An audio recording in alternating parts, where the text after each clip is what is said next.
नरेंद्र मोदी से क्या सवाल पूछेंगे? नरेंद्र मोदी तो सवाल से ऊपर हो गए हैं। नरेंद्र मोदी तो सवाल से ऊपर हो गए हैं। नरेंद्र मोदी तो सवाल से ऊपर हो गए हैं। नमस्कार दोस्तों, क्या देश का प्रधानमंत्री सवालों से ऊपर है? क्या प्रधानमंत्री मोदी इस लेवल पर अब पहुंच चुके हैं कि उनसे कोई सवाल न पूछा जाए? जिसे देश की जनता ने चुना है, जिसकी जवाबदेही देश के प्रति है, जिसकी जवाबदेही देश के नागरिकों के प्रति है, अपने वादों के प्रति है, अपने इरादों के प्रति है, वो सवालों से ऊपर हो गया।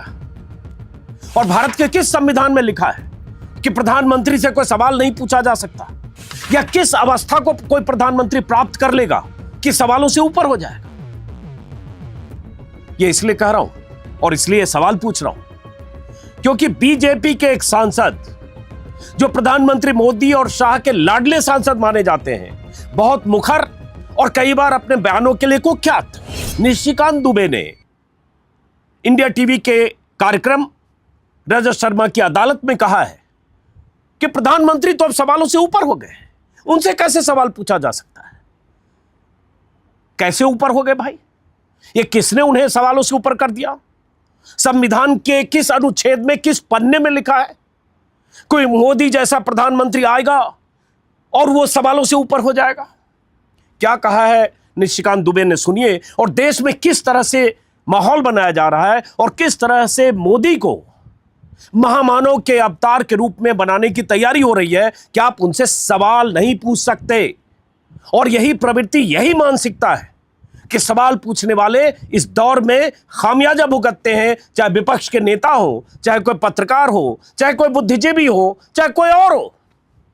पहले सुनिए निशिकांत दुबे को और क्या व्याख्या की है उन्होंने, सुनिए जरा। छोटा सा टुकड़ा है आपकी अदालत के सौजन्य से। विरोधी दल के नेता है, उनका कहना है कि चूंकि मैं नरेंद्र मोदी से सवाल पूछता हूं, उनको चैलेंज करता हूं, इसलिए ये सब लोग मेरे पीछे पड़ जाते हैं। नरेंद्र मोदी से क्या सवाल पूछेंगे? नरेंद्र मोदी तो सवाल से ऊपर हो गए हैं।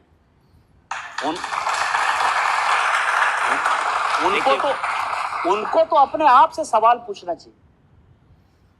निशिकांत दुबे कह रहे नरेंद्र मोदी से क्या सवाल पूछेंगे? नरेंद्र मोदी तो सवाल से ऊपर हो गए हैं। और वहां बैठे भक्त कैटेगरी के दर्शक तालियां बजाते हैं। जिस दिन आप मान लेंगे कि नरेंद्र मोदी सवाल से ऊपर हो गए, सवालों से ऊपर हो गए, उस दिन इस देश में लोकतंत्र की जड़ें हिल जाएंगी। और हिल जाती हैं और हिल जा रही है। जो शख्स सत्ता पर पौने 12 साल से काबिज है, जिस शख्स ने इस देश को तमाम तरह के हसीन सपने दिखाए, जिस शख्स ने वादों का पहाड़ खड़ा किया, जिस शख्स के वैसे वादे जो जमीन पर उतरे नहीं, उसकी लंबी लिस्ट है, जिस शख्स ने जो जनता को आसमानी ख्वाब दिखाए, वो ख्वाब पूरे नहीं हुए, उसकी लंबी लिस्ट है, उस शख्स से सवाल नहीं पूछ सकते। क्या क्या सवाल पूछा जाए और क्या क्या ना पूछा जाए, नहीं पूछने वाली पूरी जमात है। देश के तमाम मीडिया में जो लोग बैठे हैं शीर्ष पर, चैनल्स, एंकर्स, विपक्ष को सवालों के कटघरे में खड़ा करते हैं, विपक्ष की ही जवाबदेही तय करना चाहते हैं, विपक्ष से ही सवाल पूछते हैं। जो विपक्ष मतलब केंद्र की सत्ता की बात करें तो जो 11.5 पौने 12 साल से सत्ता से बाहर है, जिसे जनता ने 3 बार सत्ता से बाहर किया और जिसकी ताजपोशी हुई, जिसने 8 साल, 9 साल, 10 साल पहले कहा था कि देश में किसानों की आमदनी 2022 तक दोगुनी हो जाएगी, जिसने कहा था हवाई चप्पल वाले जहाज से चले उनका सपना है, जिसने कहा था 100 स्मार्ट सिटी देश में बन जानी चाहिए थी, जिसने कहा था सैकड़ों गांवों को सांसद गोद लेंगे और गांव की तस्वीर बदल जाएगी, जिसने कहा था इस देश में ऐसी खुशहाली आएगी जो आज हम अलग अलग शक्ल में देख रहे हैं, उससे सवाल न पूछा जाए। जिस शख्स ने कहा था कि चीन को लाल आंख तो दिखाते प्रधानमंत्री मनमोहन सिंह के लिए, और उस शख्स के प्रधानमंत्री रहते गलवान में हिंसा हुई, हमारे 19 जवानों की शहादत हुई, और गलवान वैली की हिंसा के बाद से आज तक पूरी तरह से लद्दाख के कई इलाकों से डिसएंगेजमेंट नहीं हुआ। चीनी सेनाएं वहां नहीं लौटी हैं जहां 2019 में गलवान की हिंसा के पहले थी। जिस शख्स ने गलवान की हिंसा के बाद बोला था कि ना कोई घुसा है ना कोई घुसाया है, उस शख्स से सवाल न पूछे जाए। जिस शख्स ने कहा था लाल आंख दिखा देते उससे सवाल न पूछे जाए, जिस शख्स ने चीनी राष्ट्रपति शी जिनपिंग का झूला पर झुलाकर और छाता लेकर और साबरमती के तट पर स्वागत किया और उस चीन ने भारत की पीठ में छुरा भोंका, उससे सवाल न पूछा जाए, जिस शख्स की पार्टी ने राहुल गांधी को सिर्फ इसलिए घेरा क्योंकि चीन के कुछ नेताओं के साथ या चीनी प्रतिनिधियों के साथ उनकी तस्वीर आ गई, और जिस शख्स की पार्टी के नेता पार्टी मुख्यालय में संगठन महासचिव और या पार्टी महासचिव चीन के प्रतिनिधि मंडल से मिलते हैं, दोस्ती की पींगे बढ़ाते हैं, चीन से नए रिश्ते बनाने की कवायद करते हैं, उनसे सवाल न पूछे जाए। सवालों की तो लंबी फेहरिस्त है, यह अलग बात है जो नॉन बायोलॉजिकल है। अब जब नॉन बायोलॉजिकल है तो अवतार है, और कोई अवतार है, भगवान है, उस अवस्था को प्राप्त कर चुका है, तो जाहिर है उससे सवाल नहीं पूछे जाने चाहिए। बीजेपी नेताओं के बयानों की लंबी लिस्ट है कि कैसे प्रधानमंत्री मोदी को अवतार साबित करने की कोशिश हुई है 11 सालों में। जेपी नड्डा जैसे पार्टी अध्यक्ष जो अभी कुछ दिन पहले तक थे, उनका बयान है जिसमें उन्होंने प्रधानमंत्री मोदी को कह दिया था कि जो भगवान से ऊपर या उनके समकक्ष होता है, देवताओं के राजा है।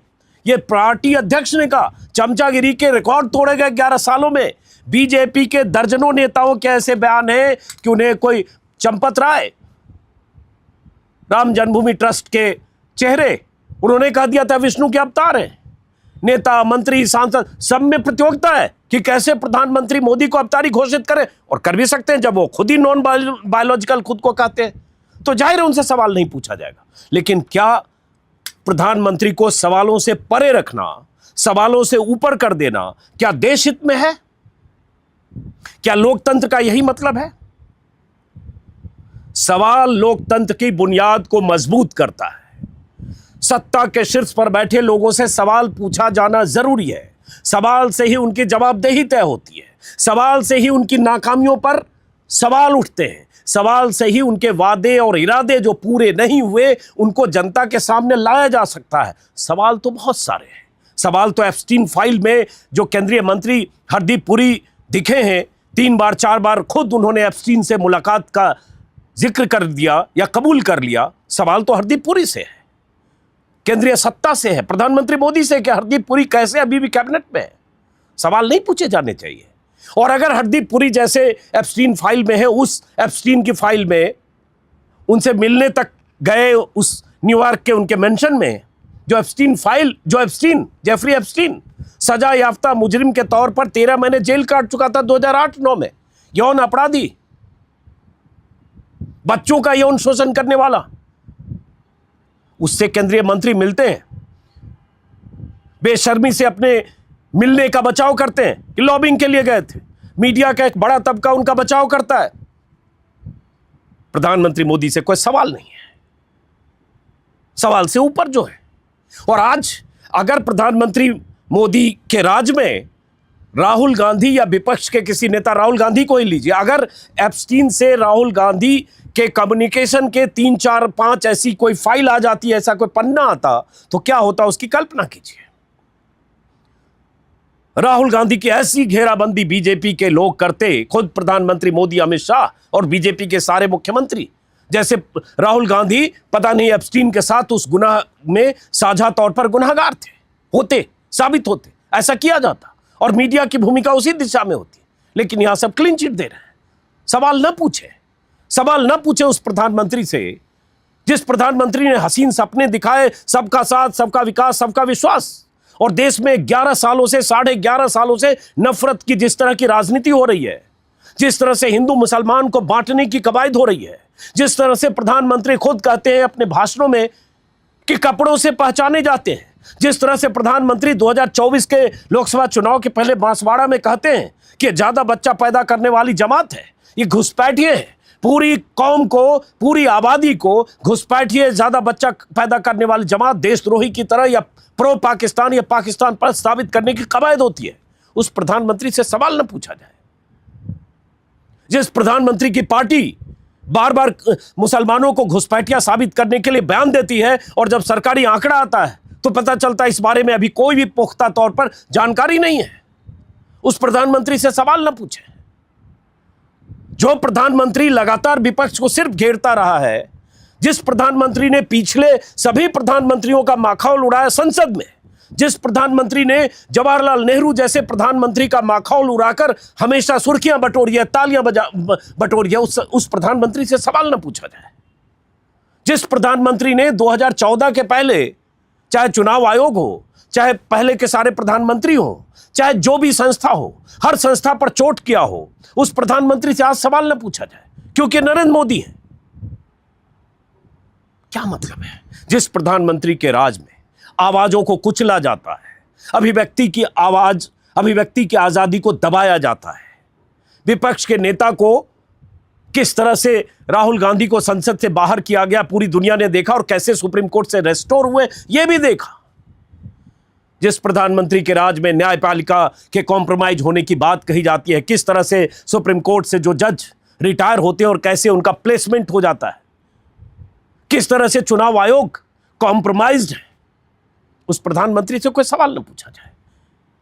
निशिकांत दुबे का बयान इसी में रजत शर्मा की अदालत में एक टुकड़ा हो। आपने कहा राहुल गांधी अर्बन नक्सलाइट है। आप ये बताइए, इलेक्शन कमीशन पर क्वेश्चन,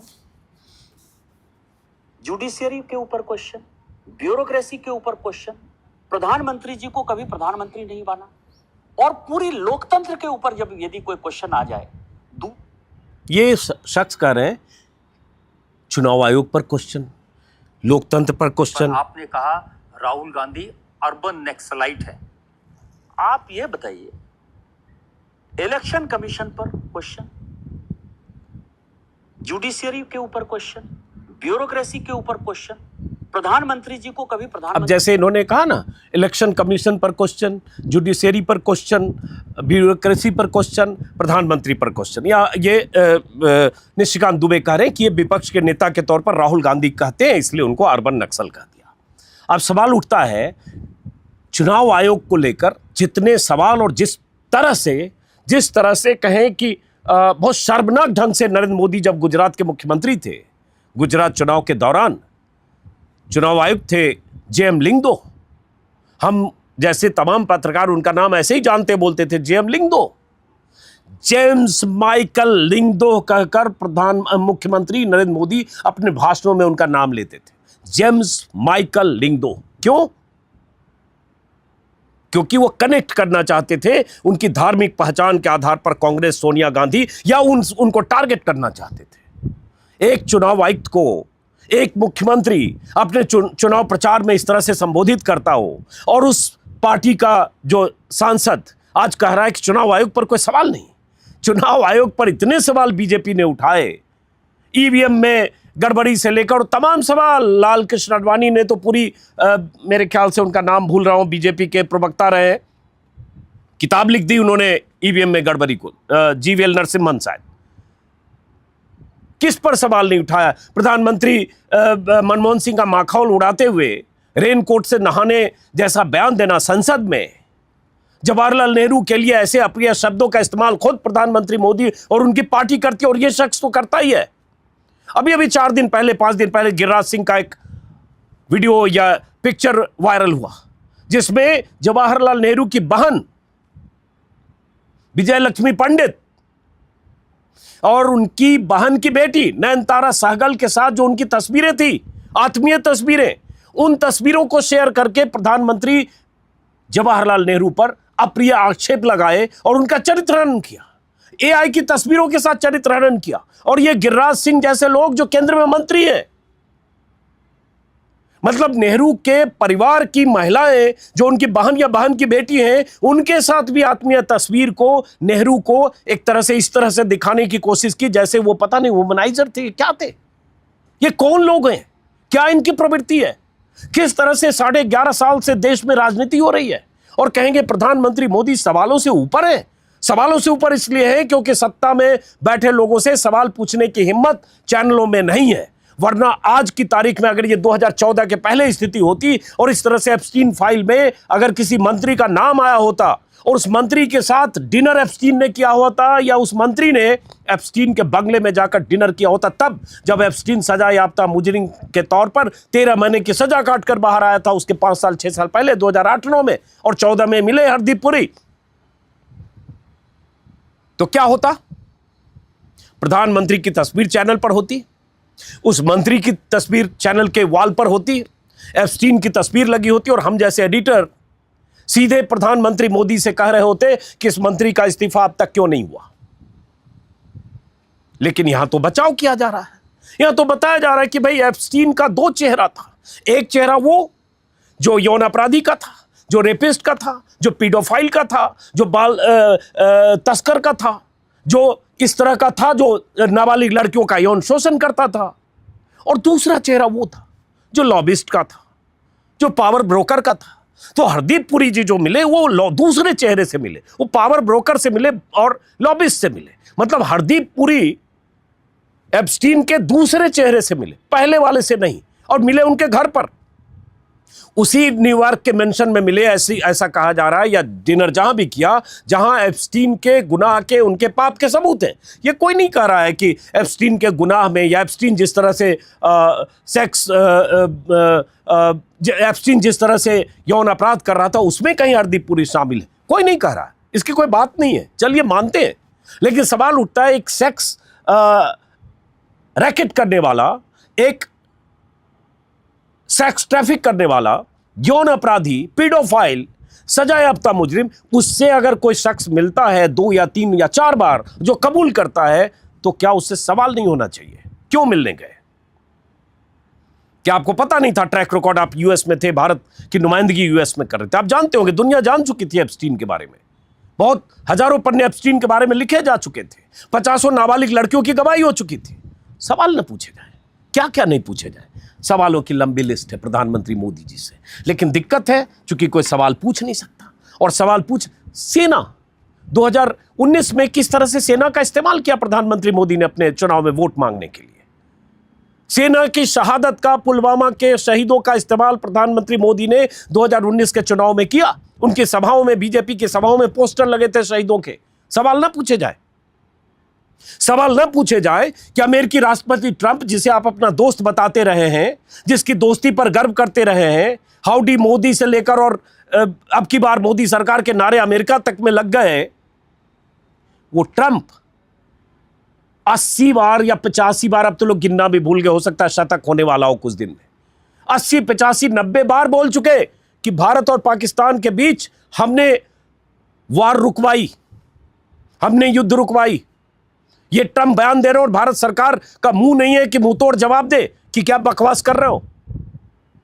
वो ट्रंप जो बार बार भारत की फजीहत करता रहा, अभी ट्रेड डील को लेकर 100 सवाल है, टाइमिंग को लेकर सवाल है। क्या ये सवाल न पूछे जाए?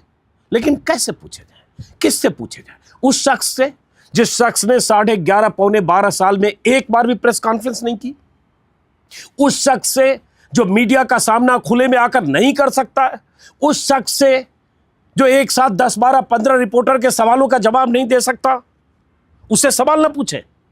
या उससे सवाल ना पूछे जो चुनिंदा पत्रकारों को इंटरव्यू देता है, जो किसी सुधीर चौधरी या किसी लियाकत को या किसी और को इंटरव्यू देता है, या किसी अक्षय कुमार जैसे फिल्मी शख्सियत को इंटरव्यू देता है, जिससे पूछा जाता है कि आम चूस कर खाते हैं या आम काट कर खाते हैं, आप थकते क्यों नहीं हैं, आप कौन सा टॉनिक लेते हैं, आप कविता कौन सी लिखते हैं, आप कब सोते हैं, कब जागते हैं, आप में इतनी ऊर्जा कहां से आती है। उन्हें इंटरव्यू देने वाले प्रधानमंत्री, एक प्रेस कॉन्फ्रेंस 11.5 पौने 12 साल में न करने वाले प्रधानमंत्री, सवालों से भागने वाले प्रधानमंत्री और सवाल पूछने वालों को नापसंद करने वाले प्रधानमंत्री, और उनसे सवाल न पूछा जाए। ऐसे भी सवाल जो पूछ रहे हैं, उनके सवाल तो नक्कार खाने में तूती की आवाज की तरह है, क्योंकि सवाल सुन कर आ रहा है सामने वाला, सवाल का जवाब देने को तैयार कहां है सामने वाला, सवालों से भागता है सामने वाला। संसद में ऐसी स्थिति थी कि माहौल बना दिया गया ओम बिरला स्पीकर की तरफ से कि प्रधानमंत्री इसलिए नहीं आए लोकसभा में क्योंकि लगा कि कांग्रेस के सांसद उन्हें घेर कर उन पर हमला कर सकते। इस तरह का बयान आ गया। बताइए, जहां दर्जनों कैमरे लगे हैं, संसद में प्रधानमंत्री पर कांग्रेस की महिला सांसद या सांसद हमला कर देंगे। सवालों से बचने वाले प्रधानमंत्री, जहां विपक्ष के नेताओं के प्रति सरकार का नजरिया, स्पीकर का नजरिया, बीजेपी का नजरिया घोषित है, मीडिया उसमें शामिल है, साझा उपक्रम है, मीडिया और मोदी का, मीडिया और बीजेपी का साझा उपक्रम है। साझा उपक्रम के निशाने पर विपक्ष है। सारे सवाल उनको लगता है विपक्ष से ही पूछते रहो, और उसके बाद बचे खुचे सवाल नेहरू से पूछो, जिन्होंने इस देश को आईआईटी दी, नेहरू ने जिन्होंने इस देश को एम्स जैसे संस्थान दिए, जिन्होंने भाखड़ा नंगल डैम से लेकर तमाम तरह के औद्योगिक कारखाने दिए, जिस नेहरू ने इस देश में आईआईएम से लेकर तमाम शैक्षणिक संस्थान दिए, जिस नेहरू ने इस देश के विकास की बुनियाद रखी, जिस नेहरू ने 16-17 साल तक इस तरह से राज किया कि नफरत करने वाले दल, नफरत करने वाली राजनीति उस दौर में फली फूली नहीं, जिस नेहरू ने वो मिसाल कायम किया कि दुनिया में उन्हें एक प्रतिष्ठा मिलती है, जिस नेहरू को उस स्थिति में देश मिला था जब आजाद देश के पास क्या था दुनिया जानती है, हम आप जानते हैं तब के देश और आज के देश में क्या फर्क है।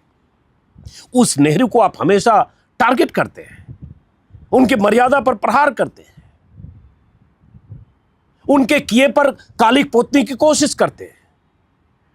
अपनी लकीर लंबी करने की बजाय नेहरू की लंबी लकीर को छोटी करने की कोशिश करते हैं, उस पर कालिक पोतते हैं, और आप कहते हैं आपसे सवाल न पूछा जाए। जो प्रधानमंत्री नेहरू इस दुनिया से गए, उनके 60 साल हो गए, उनसे आप सवाल पूछते रहेंगे जिनका जवाब देने के लिए इस दुनिया में नहीं मौजूद है। जो इंदिरा गांधी इस दुनिया से गए, जिनके दशकों बीत गए, 84 से जोड़ लीजिए 15 साल 25 साल, लगभग 40 साल, उनसे आप सवाल पूछेंगे। राजीव गांधी से सवाल पूछेंगे, सबसे सवाल पूछेंगे। आप जो आज बैठे हैं सत्ता में पौने 12 साल से, जिनकी जवाबदेही है इस देश की, जिन्होंने देश को नफरत और हिंदू मुसलमान के खांचे में बांटकर अपनी राजनीति को चमकाई है, जिन्होंने हर चुनाव के मौके पर विकास के मुद्दे की बजाय हिंदू मुसलमान के मुद्दे को चुनाव में धार देने की कोशिश की है, उनसे सवाल न पूछे। जिनके वादों का पहाड़ खड़ा है, लिस्ट लेकर बैठ जाए तो सवाल इतने लंबे होंगे कि 12 घंटे का इंटरव्यू भी प्रधानमंत्री मोदी का कम पड़ेगा। 12 साल में, पौने 12 साल में उनको कम से कम 12 प्रेस कॉन्फ्रेंस करने चाहिए थे, उनसे सवाल न पूछे। सवाल तो ऐसे भी अनुत्तरित है। हम जैसे लोग या तमाम ऐसे यूट्यूबर या ऐसे जर्नलिस्ट, एबीपी न्यूज पर संदीप चौधरी जैसे जर्नलिस्ट जो चैनल में है, वो चैनल में चुनिंदा लोग, और जो स्वतंत्र आवाजें हैं यूट्यूब पर है या अखबारों में लोग होंगे, उनके सवाल सुन कौन रहा है? प्रधानमंत्री को सवालों की चिंता कहां है? क्योंकि प्रधानमंत्री मोदी की तरफ से अगर कोई सवाल उठता भी है तो सवाल का जवाब देने के लिए तमाम चैनल के एंकर्स और एडिटर हैं। एप्स्टीन पर अगर सवाल उठता है, हरदीप पुरी पर, तो जवाब एंकर दे रही है एनडीटीवी की, वो बचाव कर रही है कि दूसरे चेहरे से मिले थे, एप्स्टीन के दूसरे चेहरे से मिले थे हरदीप पुरी, जो दलाल था, जो ब्रोकर था, उससे नहीं जो यौन अपराधी था। और पूछेंगे सवाल नहीं करें। मैं तो जब ये सुना, बेरोजगारी पर सवाल ना करें, महंगाई पर सवाल ना करें, किस तरह से आपने अग्निवीर की योजना लाकर देश के लाखों नौजवानों को सेना की 16-17 साल की नौकरी से वंचित कर दिया, उस पर सवाल ना करें, क्या करें फिर? क्या पूछें आपसे? मान लें कि आप नॉन बायोलॉजिकल हो, सवालों से पढ़े, आपसे कोई सवाल नहीं, सवाल राहुल गांधी से पूछना शुरू करें कि 11.5 साल में देश में जो हो रहा है उसकी जिम्मेदारी राहुल गांधी की तय कर दे। राहुल गांधी को पकड़े और पूछे कि राहुल गांधी जी, ये 100 स्मार्ट सिटी जो बननी थी 2016-17 में, जो वेंकैया नायडू ने, आपके मंत्री ने, मतलब राहुल गांधी से यही पूछ सकते हैं ना, आपके मंत्री ने, वेंकैया नायडू ने जो वादे किए थे वो क्यों नहीं हुए? पूछे राहुल गांधी से, पूछे वो बुलेट ट्रेन जो चलनी थी क्यों नहीं चली? पूछे राहुल गांधी से, पूछे कि देश का हर आदमी हवाई चप्पल वाला जहाज पे क्यों नहीं चल रहा? पूछे राहुल गांधी से। राहुल गांधी से पूछे कि देश में जो बड़े बड़े 11.5 साल में कुछ ऐसी यूनिवर्सिटीज बन जानी चाहिए थी शिक्षा के क्षेत्र में जिसमें दुनिया का नाम होता। पूछे, किससे पूछे? राहुल गांधी से ही तो पूछे, और यही पूछ रहा है मीडिया। हद कर रखी है यार। मैं तो मतलब क्या नहीं हुआ इन 11.5 सालों से? जिस तरह से केंद्रीय एजेंसियों का इस्तेमाल विपक्ष के खिलाफ किया गया, ईडी, सीबीआई और इनकम टैक्स जैसी एजेंसियों का इस्तेमाल करके सरकारें गिराई गई, चाहे महाराष्ट्र सरकार हो, चाहे कहीं और सरकारों को डिस्टेबलाइज करने की कोशिशें हुई। जिस तरह से विपक्ष के नेताओं का ईडी जैसी एजेंसियों ने पीछा किया, इनकम टैक्स या केंद्रीय एजेंसियों ने, तब तक जब तक वो बीजेपी के पाले में ना आ गए। जिन नेताओं के प्रति प्रधानमंत्री मोदी बहुत आक्रामक होकर चुनाव प्रचार में भ्रष्टाचार के आरोप लगाते थे, वही नेता उन्हीं को क्लीन चिट देकर जिस तरह से बीजेपी ने अपने पाले में लाया, सत्ता में साझेदार बनाया, क्या इन सब पर सवाल नहीं होने चाहिए? सवाल पूछे गए क्या? पूछे जाते हैं क्या? और हम जैसे लोग सवाल पूछते हैं, उसका कोई आंसर मिलता है क्या?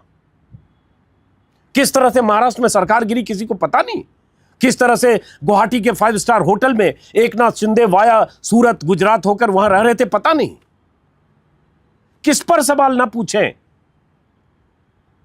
11.5 सालों में विपक्ष के नेता को, सांसद को, मंत्री को, मुख्यमंत्री को किस ढंग से घेरा गया। सिटिंग मुख्यमंत्री को जेल भेज दिया गया, इस्तीफा देना पड़ा।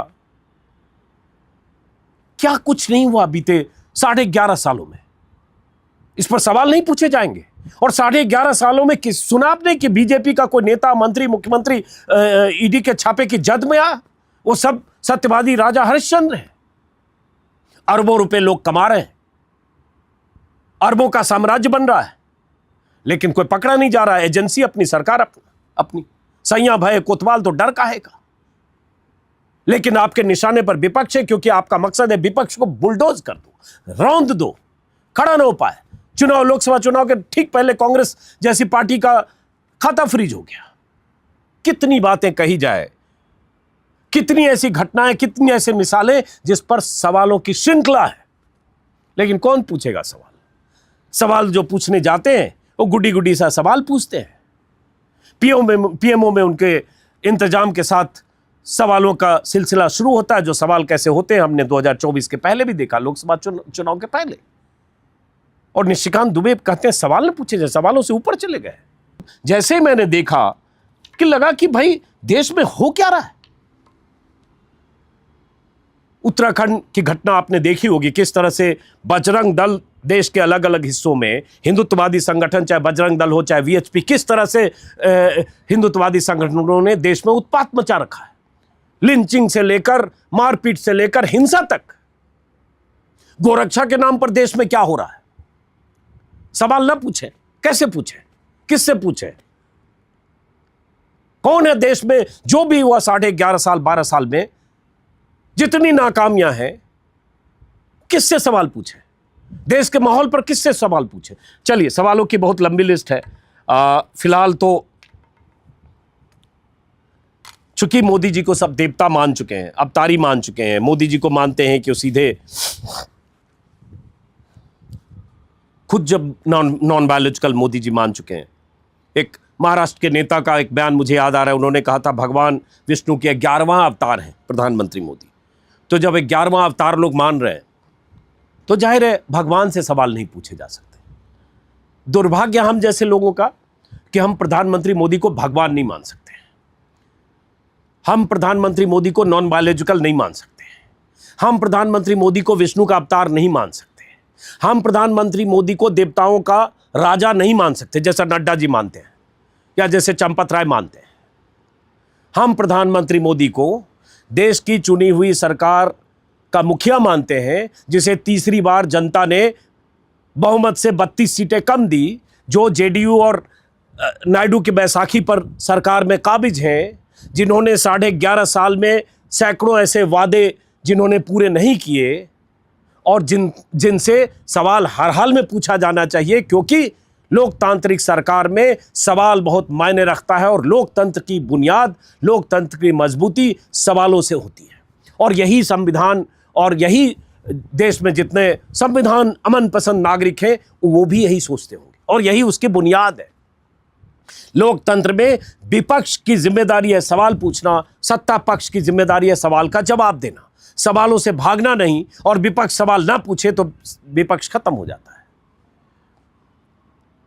विपक्ष की कोई हैसियत ऐसे भी नहीं है। विपक्ष अपनी जिम्मेदारी इस दौर में निभा नहीं पाता क्योंकि उनके सवाल के जवाब मिलते नहीं हैं। और मीडिया चौथा खंभा, लोकतंत्र का वो चौथा खंभा जिसके हम जैसे लोग नुमाइंदे हैं, हमारा तो काम ही सवाल पूछना है। तो किससे सवाल पूछे अगर प्रधानमंत्री मोदी सवालों से ऊपर है? ऐसे भी अमित शाह जैसे नेताओं के बयान, गृह मंत्री खुद कह चुके हैं कि प्रधानमंत्री मोदी 21-22 साल से, उन्होंने 23 साल से छुट्टी ही नहीं ली है। इसके रिकॉर्ड पब्लिक में कोई आरटीआई के जवाब में भी आया कि उन्होंने छुट्टी नहीं ली। तो जब छुट्टी ही नहीं ले रहे 21-22 साल से प्रधानमंत्री मुख्यमंत्री थे तब से, तो जाहिर है नॉन बायोलॉजिकल है। वो जहां भी जाते हैं दुनिया में और लक्षद्वीप में और यहां वहां समंदर के किनारे तमाम तरह की तस्वीर देखते, कोई छुट्टी नहीं है, इतना काम करते हैं। लेकिन हम मानते हैं कि नरेंद्र मोदी जब तक प्रधानमंत्री रहेंगे उनसे सवाल पूछा ही जाना चाहिए। जो सवाल नहीं पूछता है वो अपने लोकतांत्रिक अधिकार का इस्तेमाल नहीं करता है। हाँ, बीजेपी के नेताओं का काम है ढिंढोरा पीटना, डुगडुगी बजाना, मुनादी करना, वो करते रहे। वो सवाल पूछ भी नहीं सकते, सवाल पूछना उनका काम नहीं है। उनका तो कवर फायर देना है प्रधानमंत्री मोदी और अमित शाह के लिए, लेकिन हमारा काम है सवाल पूछना। मीडिया का काम है सवाल पूछना, विपक्ष का काम है सवाल पूछना, और प्रधानमंत्री सवालों की जद में है, सवालों के दायरे में है। यह अलग बात है वो सवालों से भागते हैं, सवालों का जवाब नहीं देना चाहते हैं। कभी न कभी तो सवालों का जवाब देना पड़ेगा मोदी जी। वक्त बदलेगा, दौर बदलेगा, हर वक्त ऐसा ही मीडिया नहीं रहेगा और हर वक्त आप ऐसे ही सर्वशक्तिमान नहीं रहेंगे। हर वक्त आप इतने ताकतवर नहीं होंगे कि कोई मीडिया वाला, चैनल का संपादक, मालिक आपसे सवाल ना पूछ सके, और हर वक्त आप ऐसी स्थिति में नहीं होंगे कि आप सवालों से भागते रहे, सवालों से मुंह चुराते रहे और सवाल आपके दरवाजे तक दस्तक न देगा दस्तक। जवाब देना पड़ेगा आपको। आपके दौर में 11.5 साल में बहुत अच्छे काम भी हुए, बहुत अच्छे काम हुए, होने भी चाहिए। 11.5 पौने 12 साल कम नहीं होते, लेकिन जो नहीं हुए और जो नहीं होना चाहिए वो हो रहा है। नफरत वाली राजनीति, उस पर सवाल पूछना, समाज में जो खाई चौड़ी हो रही है, जिस तरह से बांटा गया है देश को, हिंदू मुसलमान में जिस ढंग से बांटा गया, 80-20 के जो नारे लगे हैं देश में, एक धर्म विशेष को हाशिए पर जिस ढंग से ठेला गया है, जिस तरह से सांप्रदायिक ध्रुवीकरण हुआ है, जिस तरह से आप लोकतंत्र के चुने हुए नुमाइंदे होकर लोकतंत्र में चुने हुए प्रतिनिधि के तौर पर, प्रधानमंत्री के तौर पर रहते हुए आपने एक बहुसंख्यकवाद की राजनीति की है। आपने हिंदुओं की नुमाइंदगी करने के तौर पर खुद को स्थापित किया है और उसके साथ संदेश दिया है कि देश की बड़ी आबादी आपके लिए दोयम दर्जे की है। जिस तरह से कई मौकों पर आप महामंडलेश्वर और पीठाचार्य बनकर आपने मंदिरों का दर्शन किया है, लेकिन उसके साथ जो छवि आपने निर्मित की है, उसके साथ लोकतंत्र में संविधान की शपथ लेकर प्रधानमंत्री के पद पर बैठे व्यक्ति को कई काम ऐसे धार्मिक प्रतिष्ठान के तौर पर, धार्मिक अधिष्ठान के तौर पर नहीं करने चाहिए जो आपने किए। सवाल पूछे जाने चाहिए और पूछे जाएंगे। वो दिन आएगा जब आपको जवाब देना पड़ेगा। सवाल तो अभी भी पूछे जाते हैं, आप जवाब नहीं देते, जवाब देना पड़ेगा। तो फिलहाल इस आक्रोश के साथ इस वीडियो को खत्म करते हैं। फिर मुलाकात होगी किसी और वीडियो में। नमस्कार।